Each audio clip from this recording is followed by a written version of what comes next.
Good afternoon, everyone, and thank you for joining us for this week's episode of United Way Unwrapped. This week, we are talking about affordable housing. What is it and why is it critical? I would be remiss if I did not mention that here at the United Way of the Greater Triangle, our mission is to eradicate poverty and increase social mobility through the power of partnerships. And each week, these unwrapped episodes are an opportunity for us to increase our use of our partnerships with some awesome organizations here and throughout the Triangle. Today, joining us, we have two fabulous leaders here in the community who are leading the way as it relates to affordable housing, access, and increasing that social mobility through home ownership. I would first like to introduce Jennifer Player. She is the president and CEO of Habitat for Humanity of Orange County.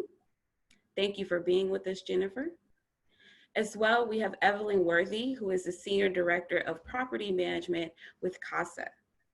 So thank both of you ladies for being with us today. I'm excited to engage in an awesome conversation around this hot topic of affordable housing. At this moment, I would like to give you guys the opportunity to not only introduce yourselves, but your organization, your mission, and who you serve here in the Triangle. I'll pass it to Jennifer first. Hi, thank you so much. I'm excited to be here and so thrilled the United Way is having this really important conversation around affordable housing in our community. Habitat for Humanity's mission is seeking to put God's love into action. Habitat for Humanity of Orange County brings people together to build homes, communities, and hope.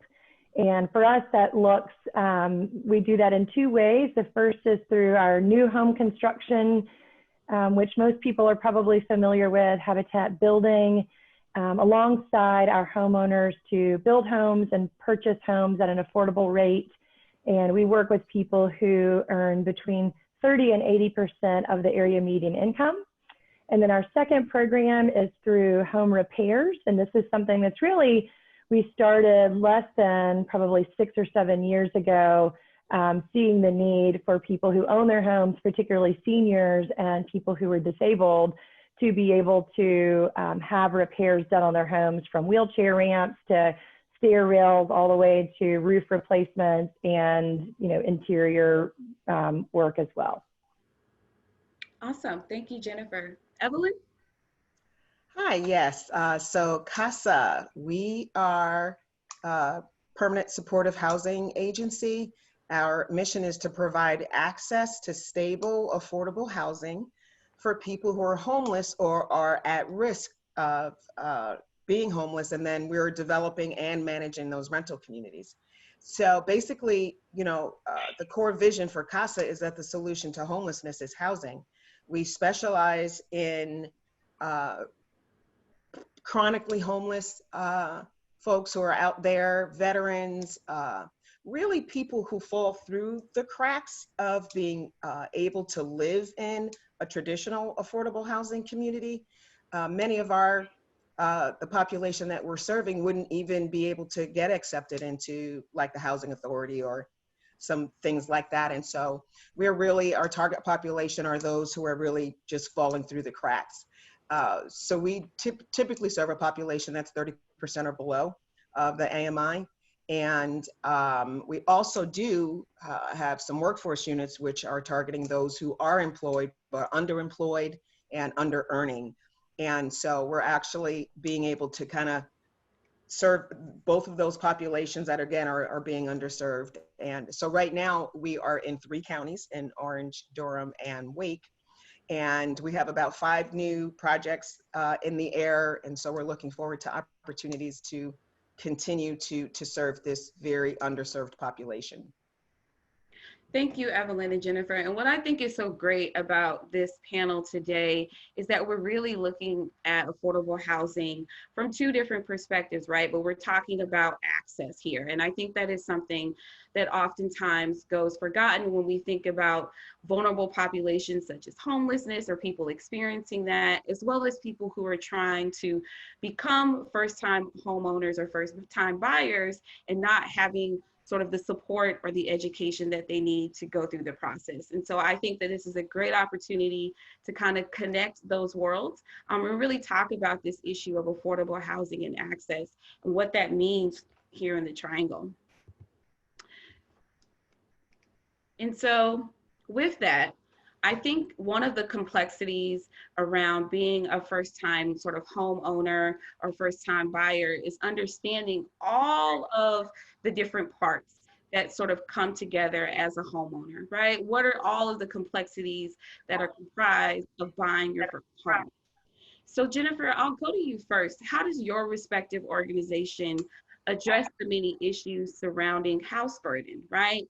I think when people get excited about buying their home, they're like, wow, we accomplished this goal. And then they get hit with all of these things, right? Whether it's homeowner insurance, if it's, the cost to replace the roof, those sort of unsuspecting things. How do you address those as an organization?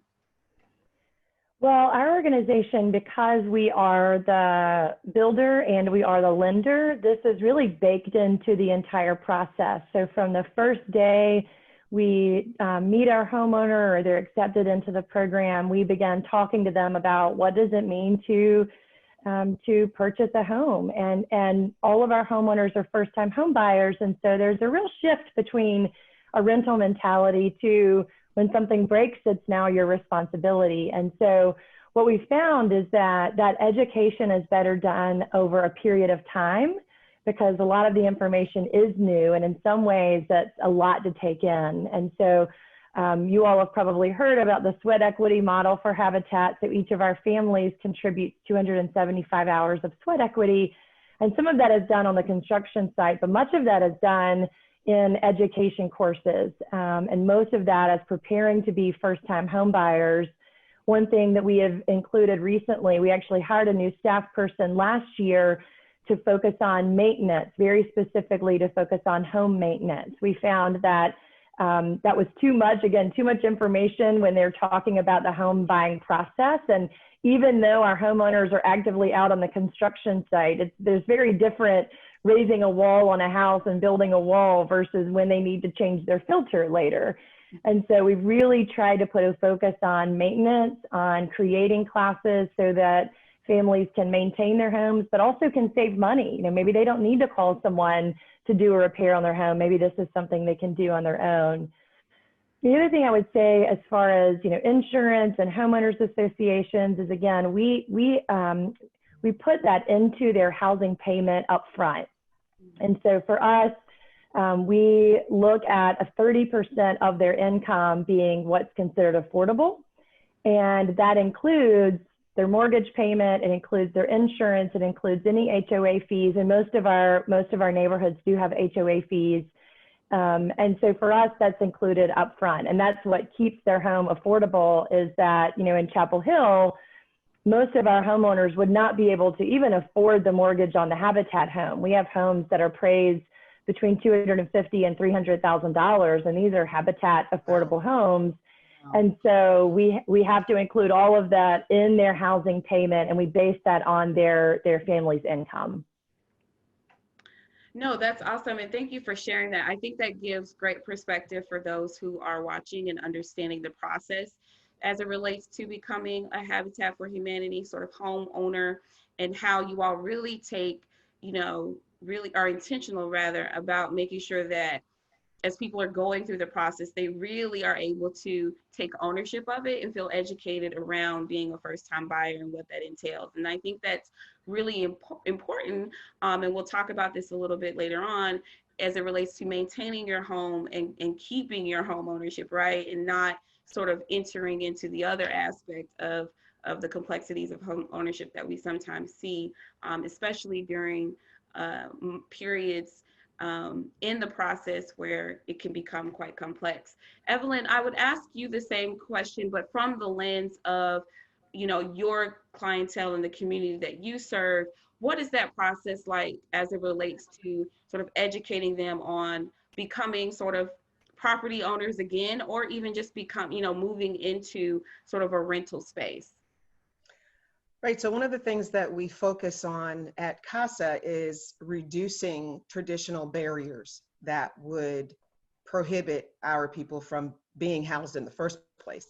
So where in traditional settings, criminal background checks, their credit rating, their previous landlord history, we reduce the barrier by looking at those on an individual basis and really making good decisions instead of putting everybody into this sort of cookie cutter type process. Because there's a different story for everyone. I mean, we literally have people who have lived on the street for many, many years. And so it's impossible to get rental history because there is none. Right. And so providing assistance, rental assistance, if they don't have the security deposit, many are just attaching to benefits. So we have veterans who are working with the VA. Now they're getting benefits because now they have a place to live. Now they have an address. And so in many cases, this is their first time even living in a rental property for many, many years. Again, others are coming from situations where they were living in stable housing and then for many varying reasons ended up in a homeless situation. So because of the variety of the population that we're serving, it could be something as simple as paying the first month's rent or the security. For our residents that have been living with us for a while, because again, we do have families that are working, we partner with agencies to incentivize our residents participating in budgeting classes and financial management classes. And the incentive could be gift cards that we give them if they attend, reductions or concessions in their rent if they actually meet with a financial planner or someone that could help them a little bit. We've actually had funding that has been fundraised where we're able to, pay someone's rent because their salary or their paycheck happens so late that they're behind. They continue to be behind. So we're right-siding them by paying a month of their rent, which now puts them ahead of it instead of behind it. So by teaching those kinds of budgeting and thought process to our residents, we are hoping that those residents can move out of permanent supportive housing and position themselves to get back into possible ownership down the road. No, and I wanted to mention, because that was a follow-up question I was going to ask, is, what is the process like as it relates to folks moving from sort of rental properties into the home ownership space? And how do organizations such as CASA or Habitat collaborate with other organizations in the community to kind of guide people through that process who we think are ready to move into the next phase? Well, one thing I was actually thinking of when Evelyn was speaking and talking about that preparation process is that, we're essentially serving the same population of people in some ways, in that the folks that are becoming homeowners through our model were formerly renters, and many of them, have gone through the process of working with an organization like CASA to find an affordable rental. And unfortunately, the need is so great that when we have a Habitat home that is an opportunity, we have so many applications. We had a home recently that we opened up an application just for one home, and we had 80 applicants. And what we find is that many of those applicants aren't ready for home ownership yet. And that's where these partnerships become really important, both Habitat for being able to recognize what are the impediments that this family might have to being able to purchase their home and being able to be prepared. And you'll hear some of our homeowners have said, I applied multiple times, wasn't selected the first time. And maybe there's debt that they need to work on, or maybe they, have unstable employment. And so that's where these partnerships become really important for us to be able to provide feedback as to why they weren't accepted into the program. Sometimes it's just, we've got one home and 80 applicants, and we have a lot of people who qualify, but we just don't have the inventory. But on the other side, it's how can you prepare yourself to get there? And so a lot of times it is through credit counseling and through really looking at how to get rid of some of the debt that they have that would enable them to then be able to pay a stable monthly mortgage. Evelyn, I don't know if you have anything else to add on your end. That's exactly it. Really just trying to teach people how to protect their credit and how to rebuild it and how to not get caught up in unsafe practices from agencies that are making them pay large amounts of money to repair their credit, only to not have that happen. And so we're really just trying to, same thing, Jennifer, just try to get our residents to understand that you have to take care of your debt. You gotta not create new debt, and to partner with the agencies that can help them understand their debt to income ratio and how that all works toward getting a mortgage. So our first thing is always clean up your credit. Gotta do it. Gotta do it. Yeah, no, and I think it's so important in just thinking about the way the United Way really is able to collaborate and partner with financial institutions and the ability to provide, additional assistance as it relates to just educating people on why credit is so important and why it's important to take care of your debt as you enter into the home buyer process. And so I think that it's always fascinating to hear about the way not only our community partners are able to collaborate, but the avenues that are available for financial institutions or anyone out there who really has the ability to support those efforts to do that. So I think it's always, be important to make that connection, definitely. And so as you all, obviously every day you're working with the community to kind of meet those needs as it relates to providing people with access to not only affordable housing, but educating them on how to become either first-time home buyers or how to take care of their now rental home that they're in. We know that our community is continuously experiencing what I like to call a housing drought. And what I mean by that is that we're lacking in homes or spaces, rental properties that are affordable for people to have access to or to reside in, right? Gentrification is a hot word in our area and in our communities. Jennifer, you referenced sort of the average cost of a home in Orange County being somewhere between $250,000 to $350,000, right? And we're also seeing in huge numbers people moving to the area, and the cost of homes going up, the cost of townhomes and rental properties going up, and people being forced out and into rural areas. And so I want to be able to address how your respective organizations are able to increase access given the limited availability that there is to affordable housing. How are you continually being able to support, marginalized communities, people of color, people who may not be of a socioeconomic status, to have that access to affordable housing? Well, one quick note is the $250,000 to $300,000. That's the appraisal value for a Habitat home. The actual median price in Chapel Hill right now is over $400,000 for a median home price in Chapel Hill.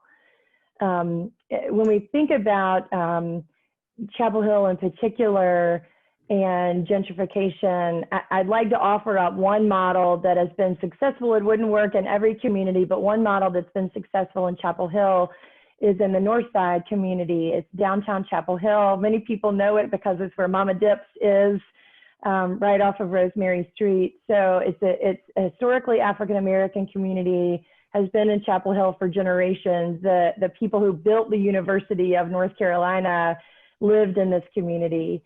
And over the course of course, decades, this became a hotspot for students and developers. And so developers would come in, they looked at the property. It's, a couple of blocks from Franklin Street where all the fun bars are. And it's, just a 10-minute walk to campus. And they started buying up these properties. They would contact the homeowners, they would contact the relatives, the families. They would look in the obituaries to find out when people passed away who lived in this neighborhood, to try to go in, grab the house. And then once they bought the house, they would turn what were, smaller cottage homes into, really these monstrosities where they could pack in a lot of students. And, they could then charge $500, $600 a bedroom for what was an affordable home for a family.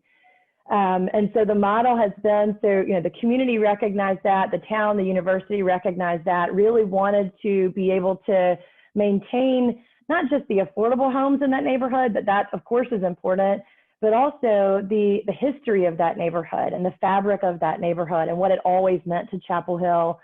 And so a number of years ago, the university actually put up a loan fund, a $5 million loan fund, so that nonprofits like Habitat could actually go in and had the capital to beat out investors to be able to purchase property whenever it was available. And we call it the Northside Neighborhood Initiative. And it's a number of organizations, including Self-Help, who really manages a lot of the work. And so now we go in, we will buy a property whenever it's available. And then one of the things that I love the most about it is we take it to a leadership group within the Northside neighborhood, and we'll say, what do you want to see on this property? And so it's really the folks who have lived in this neighborhood for generations are able to say, this is what we want to happen in our community. It's been really successful.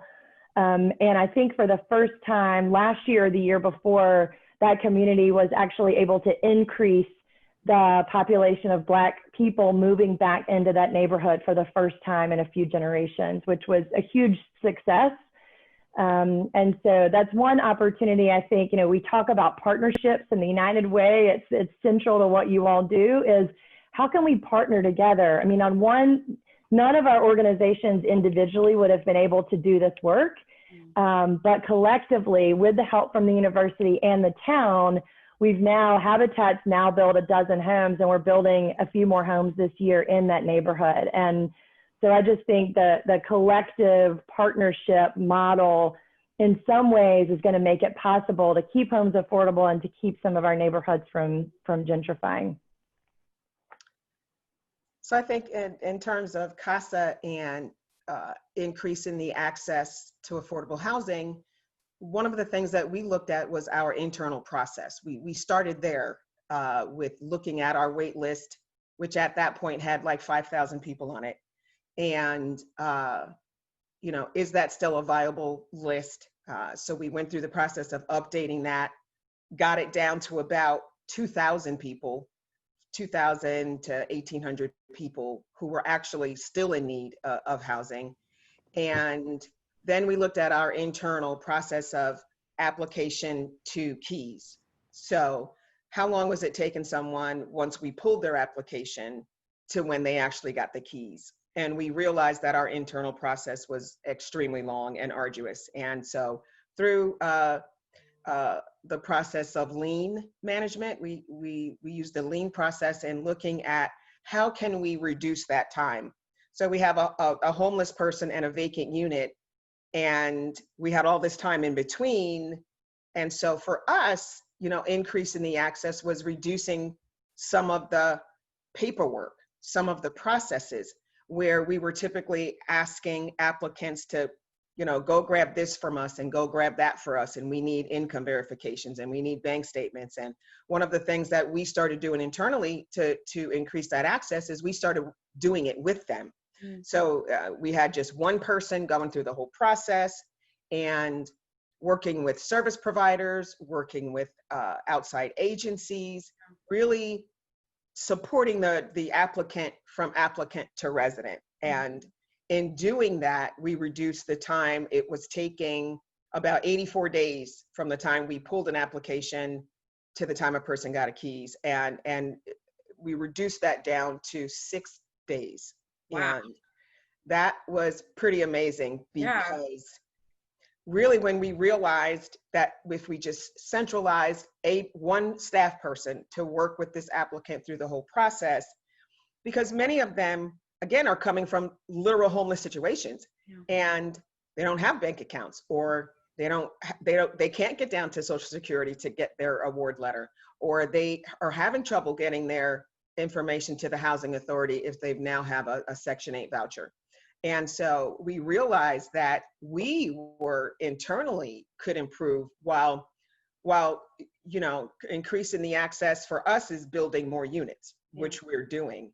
But while we're in that process, it is definitely in looking at our own internal properties or processes to see, you know, how can we match these people up to a homeless person to a vacant unit. And you know, we had some processes that were the lean consultant, we were kind of laughing because, you know, we were sending out letters to people saying, we need you to update your information, but you're sending letters to homeless people. Where are you sending it? And so it was things that Yeah, so there were a lot of things that we learned internally that we could do to expedite that process, and while at the same time looking at opportunities to build more units and to bring in more units. We have everything from tax credit properties to we get home funding, and we get funding from the Housing Finance Agency, and so we're always looking at opportunities to build. So earlier I referred to about 5 communities that are all in the air right now. We just got funding for a property in Chapel Hill, and so we'll be building starting next year there. We have property in the city of Raleigh, downtown Raleigh, that we're looking to build. I want to say about 150 units there, and we have property in Durham that's going to be happening really, really soon, where we have some property over by Duke, and we have some property at the old Armory. And so for us, it's grabbing the funding, applying for the grants so that we can continue to build and increase our footprint, and not just the 3 counties that we're in already, but other counties in North Carolina as well. No, and what I think is so important, and something that stood out to me that you said, is being able to evaluate your own internal processes and how that could be limiting sort of people's turnaround time or ability to get into homes and have that access. I think, just thinking about our own United Way team, we are constantly thinking about ways that we can improve our strategies and our processes as it relates to not only the way we engage our community partners, but how we can continue to be intentional about supporting you all as you meet the need. And so it's great to hear that that is something that, you all took on and said, how can we make this better, right? And going from 84 days to 6 days, I think is tremendous. I mean, we had no idea, because really you're so busy doing the work and doing the process that you don't realize now that you've just tripled and doubled, and people are doing double work. And of course it was never our intention for it to take 84. We didn't even know it was taking 84 days because we had never really looked at it that way. And so then when it all got mapped out, and all of us, like, our mouths were on the floor, it's like, how is that even possible? But the process allowed us to even identify it and then take the steps to eradicate it. So that was a really awesome experience. I love that process. Yeah. No, I love that. And that's exactly what's in our mission, right? We have to be able to identify these issues, right? So we can eradicate them, and we can increase folks' access and their social mobility as it relates to, any and every need, but more importantly, as we're talking about today, affordable housing. And when we discuss sort of social mobility, I wonder how each of your organizations is providing not only individuals and families with key tools for their social mobility through access to obtaining affordable housing. We know, shelter is one of those basic needs that we want all people to have and that everyone deserves, right? But what does, when you put someone in a space to purchase their own home or to move into their own sort of rental property, what does that do for their social mobility and increasing that? And Jennifer, I'll kind of pivot to you first, because I think when people think about home ownership, they really think we've made it, right? You now own your home, you've invested in a community. And so what does that do for someone's sort of social mobility? Yeah, I'm so glad you asked this question. And I think one thing that we've been trying to, and not just We Habitat, but I think the housing community has really been trying to do more of, is connect a lot of the dots. So often, and the United Way is already great about this, but so often funders will say, well, I really support food insecurity, or we do health, or we do education, or we're focused on the achievement gap. And really, in so many ways, education policy is housing policy, and food insecurity is connected to a safe and stable home. And so I think, really being able to look at these outcomes that we see are really all connected. So for us, I think the stability of home ownership is at the heart of Habitat's model. It has been for 40 plus years and will continue to be. And, you know, certainly having partners in the community like CASA who can fill the needs for the affordable rental is incredible. But I think for us, when we look at mobility, and particularly economic mobility, of really being able to purchase a home, you know, for most of us, our biggest purchase in our lives will be our home. And at the end of, you know, being able to pay that off, it's also our biggest savings account. And so, you know, for us, that investment of a home and being able to provide a family with wealth and equity that otherwise, if they, you know, remained in a rental situation, they would not have this asset. We see that, you know, now that our affiliate has been around for 36 years, we have a number of homeowners who have paid off their home. And now they fully outright own an asset that otherwise they wouldn't have owned, that has, over the course of those 30 years, has been, you know, a source of pride and a source of attainment for them. But even now, after they've paid it off, now they really have this asset in their lives. And, you know, I don't think we can have this conversation without also talking about the homeownership gap in America. Absolutely. And how, you know, there's, you know, white Americans are 30% more likely to own a home right now. I think the last time I looked, 45% of Black Americans own their own homes versus maybe 73% of white Americans. And that has led us to this racial wealth gap that we have. So, you know, our community, our country is talking so much about equity and justice, and we can't leave housing out of that conversation. You know, white Americans have 10 times more wealth, and that came from being able to buy and own land and housing over the course of generations. And I'm a product of that. You know, my first home I bought because my parents helped me with the down payment. And so I think it's important for us to look at this also from an equity standpoint, and looking at homeownership as a way to really break the cycle of poverty that some families and individuals have lived in for generations. No, and I'm so glad that you brought up the home ownership gap, Jennifer.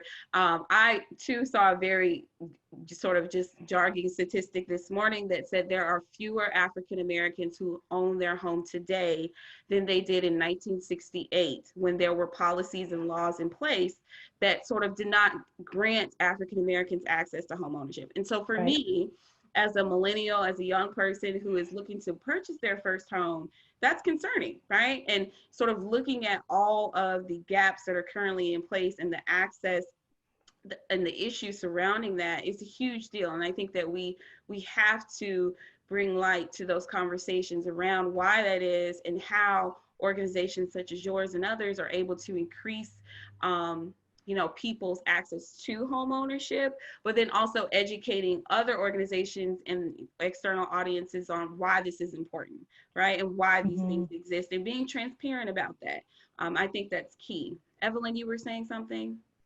No, that gap was pretty amazing, and you're right. The economic difference between white Americans and Black families, it is the opportunity to have a home and to own a home and be able to send your kids to college because you have equity in your house, and deal with catastrophic medical issues because you have equity in your house. And so yeah, that's awesome. It's a awesome opportunity that Habitat's been providing, but also looking at that variation and understanding what that means to Black wealth. Yeah. So, and what I think is so key, and I always bring things back to sort of education and awareness, is that a lot of times, like you mentioned, Evelyn, being able to pull money from equity from your home and pay for your children's education, or to pull that to pay for medical expenses, that's information that people don't know about. I myself am someone, I'm college educated, all of those things, but if you ask me a question about buying a home or the things that I can do with equity, I may not be able to answer it to the best of my ability. And so I think it's so important for, you know, organizations such as you all to really continue your efforts around educating people about sort of rental properties, home ownership, why it's important, building your credit, paying down your debt, all these That's things right. so that people feel empowered, right? And the more that people feel empowered through education, that allows them to go out and advocate for themselves and do the things that they feel like they may not have access to or may not be able to achieve otherwise. And so I think that is something that I commend you guys on being able to do constantly, is provide that empowerment and that dignity to folks through this process. Now, we know that COVID-19 has really kind of come in and just changed everyone's world, right? And so I'm sure that COVID-19 has presented some challenges for you all. Could you kind of talk through maybe some of the unexpected challenges that COVID-19 has presented and how you guys have been able to pivot, and maybe even some awesome things that have come out of that? Well, I have to tell you that it presented things that we never saw coming. Yeah.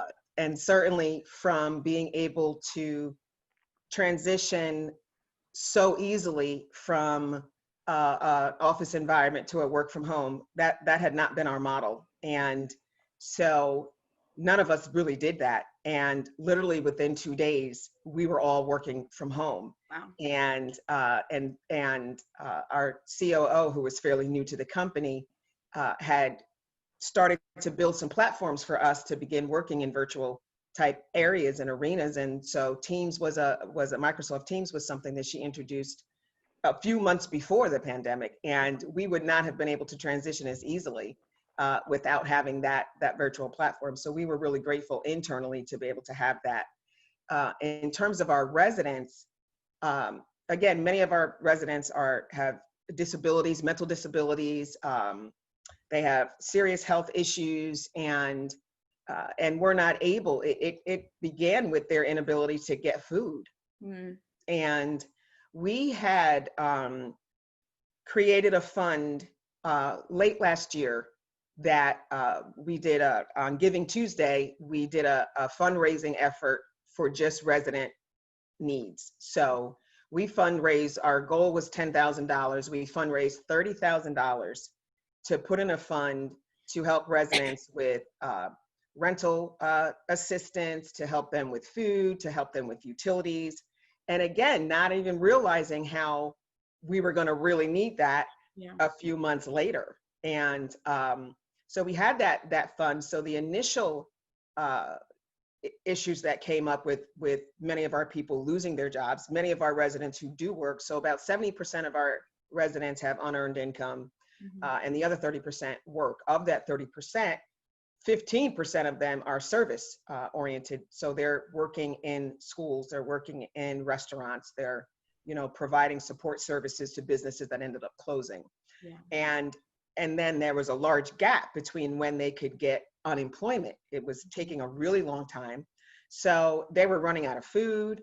They were, didn't have, of course, there's not our clientele, again, as we're talking about budgeting well and putting yourselves in positions, there's no such thing as having a nice little cushion in your savings account. Right. Because our residents are living from paycheck to paycheck. It's not just our residents, many Americans are living paycheck to paycheck. Absolutely. So they couldn't go pull some money out of their savings account to pay their rent.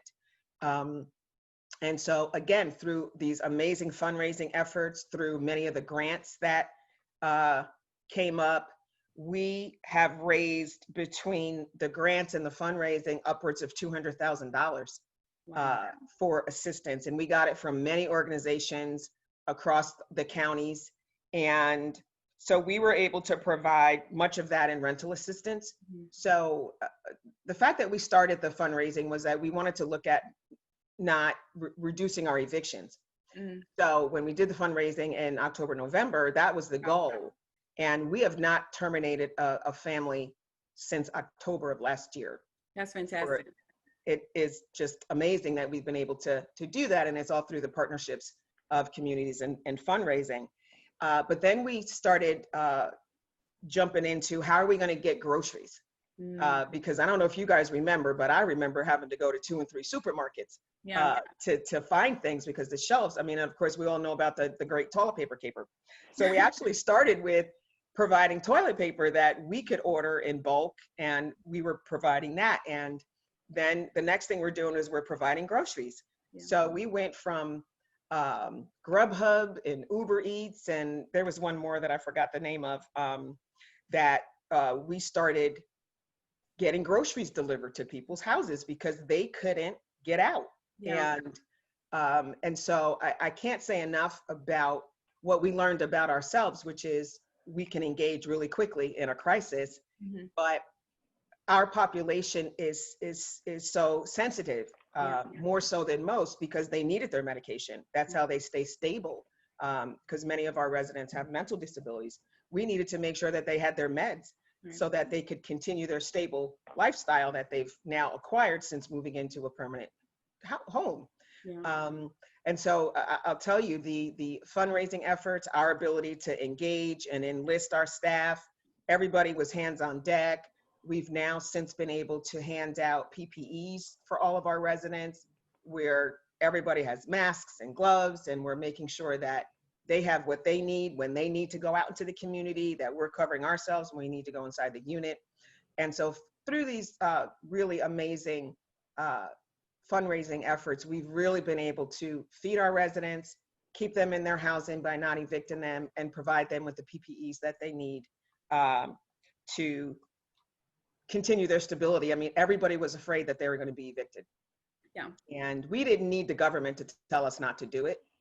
We knew that if our population who is coming from a homeless situation, the last thing we want to do is put them in another homeless situation. Absolutely. So we were really grateful that, and then through that process also, because we had begun, I know I'm really going on, but we really did some amazing things. No, took your horn. We actually had virtual touchless move-ins. So that didn't stop for us. The work didn't stop. So we were able to go through the whole application process and the lease signing and the touchless move-in. So we had videos of the vacant apartments that was available. We had DocuSign and other platforms that we use to have residents sign. And it went surprisingly smooth out the gate. And so we didn't skip a beat with that either. So now we're not face to face with anybody, but we're still managing, to have key boxes on so that the resident can get their keys. And we had gift baskets inside each unit, which is what we would normally do face to face. So the touchless move-in was huge. I've been in affordable housing for 26 years. I've never done that before. And so it was really cool what we were able to pull together in really a short time.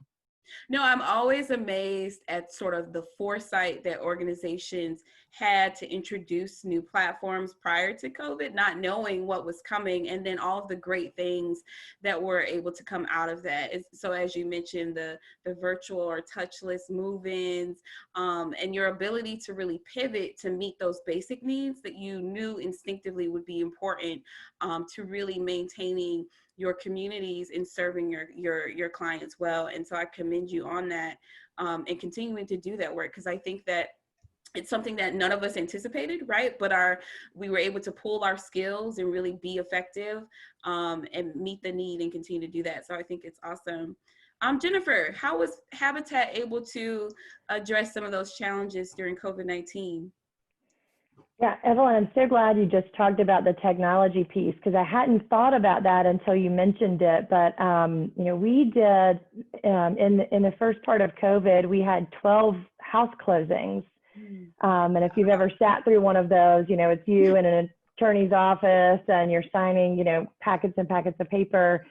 And so, we had all of those closings. We did them socially distanced at an outdoor table with the attorney. And one of the things that I think will stay with us from a technology standpoint is we started doing a lot more Zoom meetings, of course, with our homeowners. Our office was closed. And so we started doing Zoom meetings, and it dawned on me that this is actually better for our homeowners. Many of our homeowners are home buyers who are in the process. They have young kids, they're working 1 or 2 jobs, and getting into our office between the hours of 9 and 5 is not always that easy. And now we have this ability to connect with them.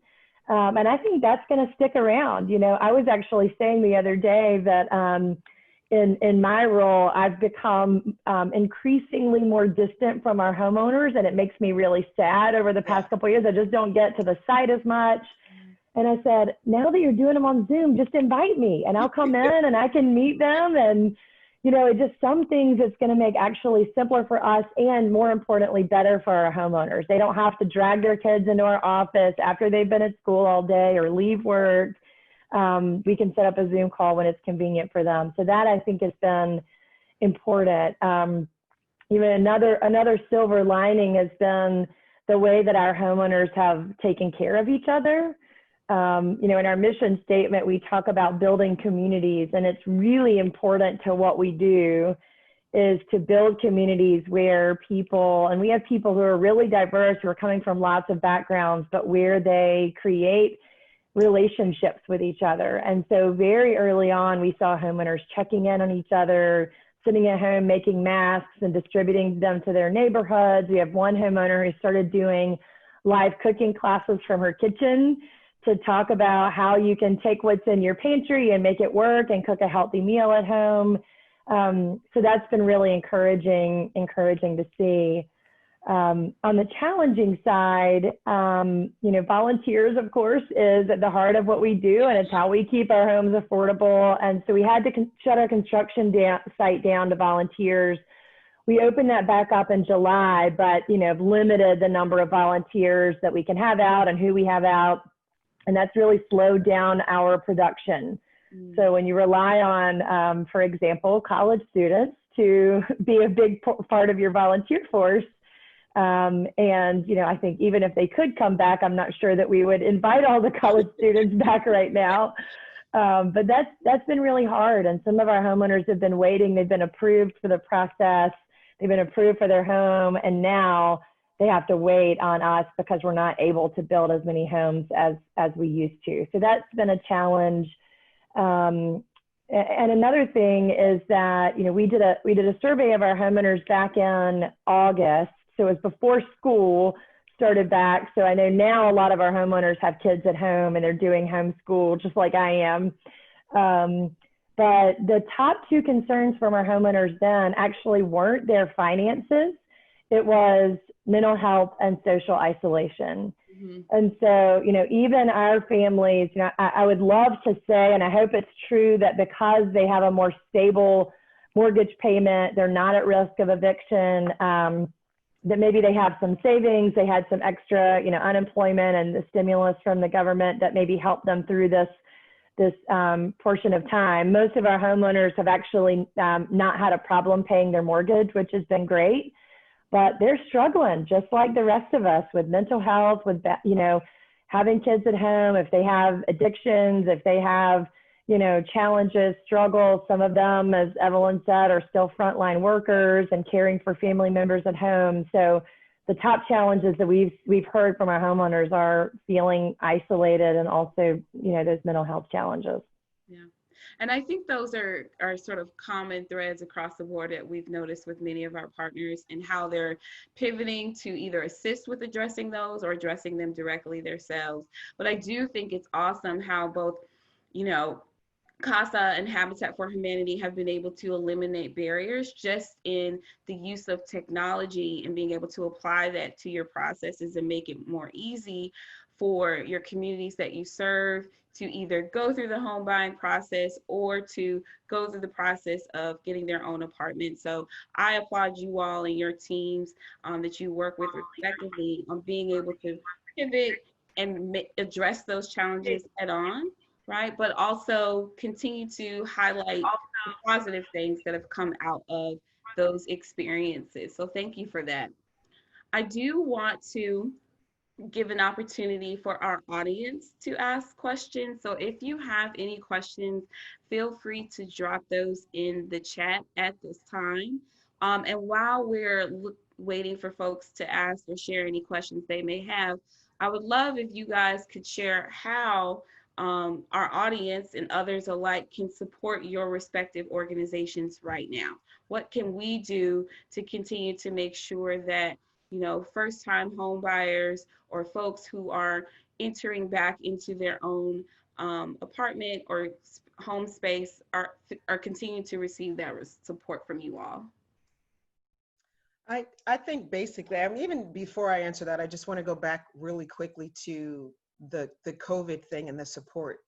It was really important for us to support our staff Yeah. too, because when, like Jennifer was talking about the isolation, from, you know, seeing people every day in an office to not doing that, we really had to support our staff and really get them, you know, some to our employee assistance programs and really to support, because we still had to do the work, Yeah. and we were suffering from the same things that everybody else was suffering from. Absolutely. And so we really needed to do that too. And we were able to do that through a lot of our initiatives with our EAP program.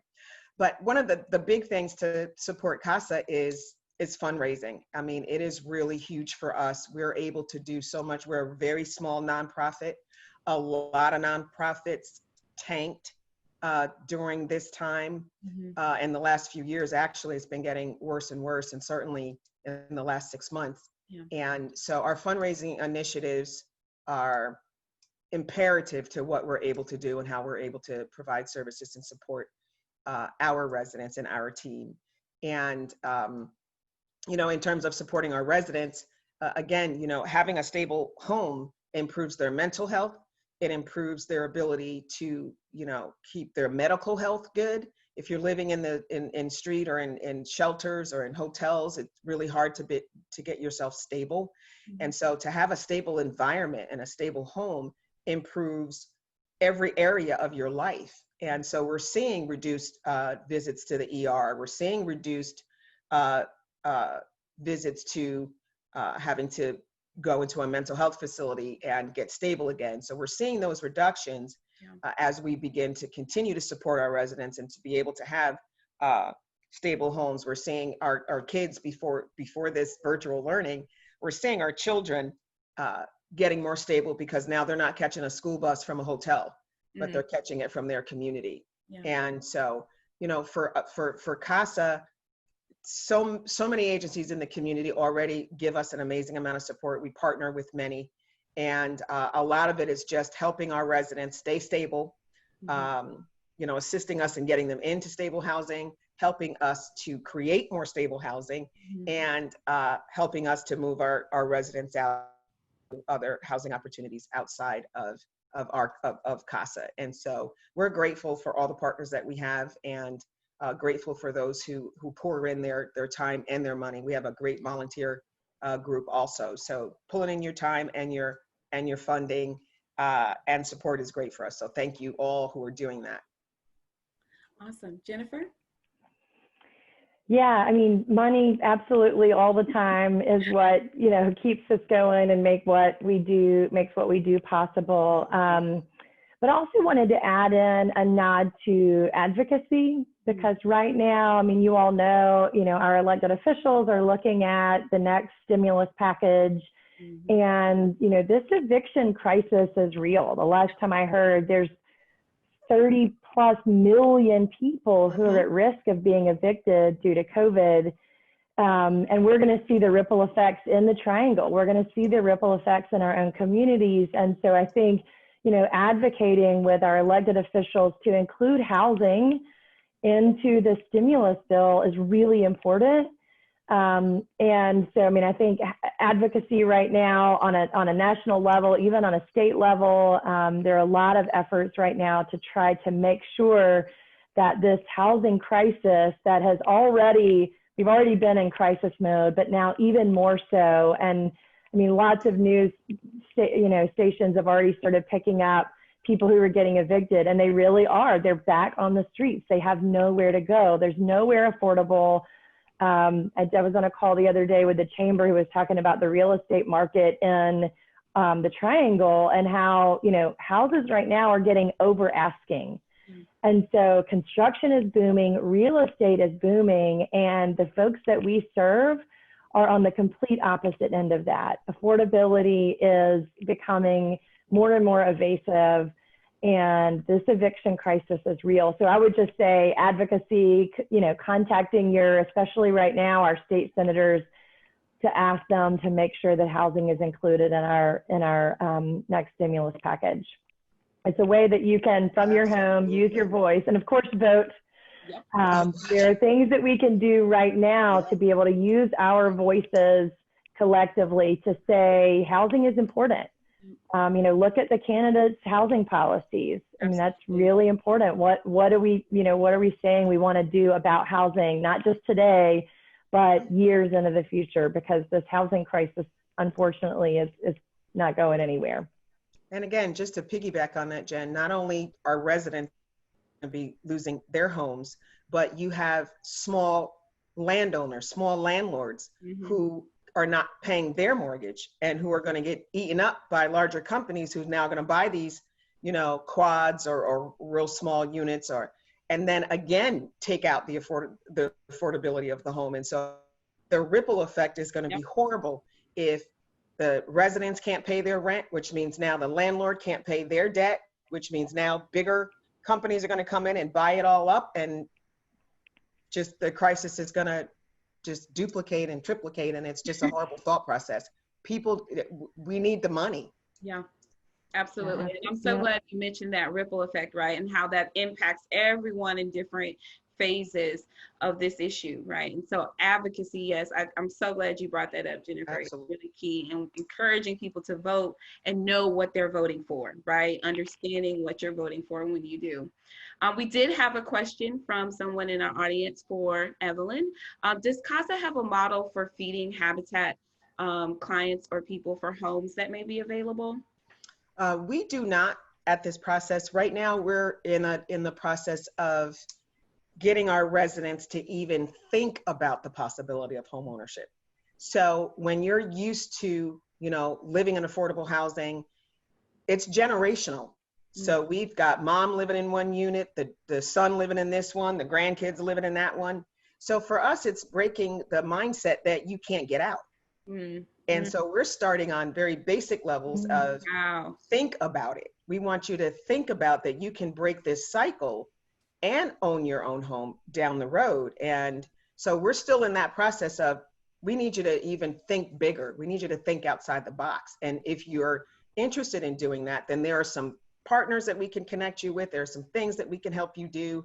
But unfortunately, it is a mindset that has been indoctrinated into generations, that once you live in public housing or Section 8 housing, that you'll never get out.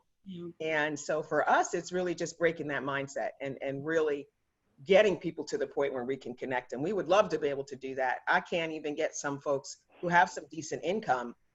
The fear of getting outside of the umbrella of subsidy is frightening to them. And so we're really just trying to break that cycle. And I'm so glad you brought up sort of the idea of a generational mindset, right? And really being able to tap into that component as it relates to housing. That's something that people may not consider, right? It's the fear behind taking that leap of doing something different and creating that equity for not only you, but for your family and future generations to come. I just want to take the opportunity to thank both of you all for joining us this afternoon. I know we are up on time, but I did want to encourage our audience to check out both Habitat for Humanity's website at www.orangehabitat.org, as well as CASA at www.casanc.org. Thank you to both of our lovely panelists, Jennifer and Evelyn, for taking the time this afternoon just to talk about affordable housing and why it's so important, and the awesome work that you both do here in the Triangle to make sure that people not only have safe shelter and a place to live, but that also they have an opportunity to break generational curses, as Evelyn mentioned, and purchase their first affordable home.